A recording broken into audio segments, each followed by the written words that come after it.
This week's portion is another double portion, Acharei-Kedoshim, and we learned something interesting from the combination of the two portions.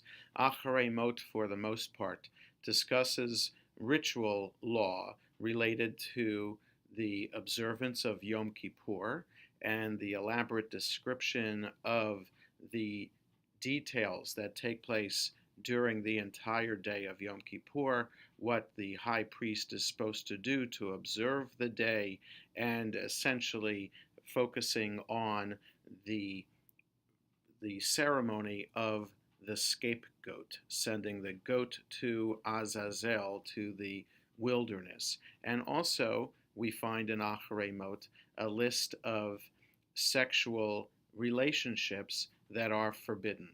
And then all of a sudden, we change subject to focus in the portion Kedoshim elements of behavior that relate to elevating our lives in a spiritual and holy way. So in the portion Kedoshim, we find the statement, Ve'ahavta l're'echa kamocha, you shall love your neighbor as you would want to be loved, as the highlight, the most important statement in that portion, that holiness is found within interpersonal relationships. And so the lesson we learn from combining Acharei and Kedoshim is that we should not be focusing on the details of the ritual.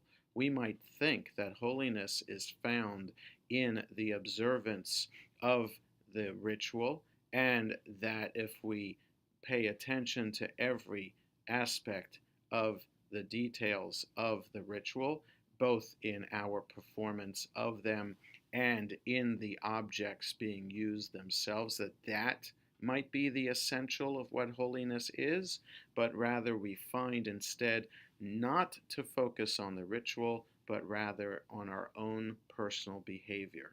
That ultimately holiness is found in how we relate to other human beings, not in the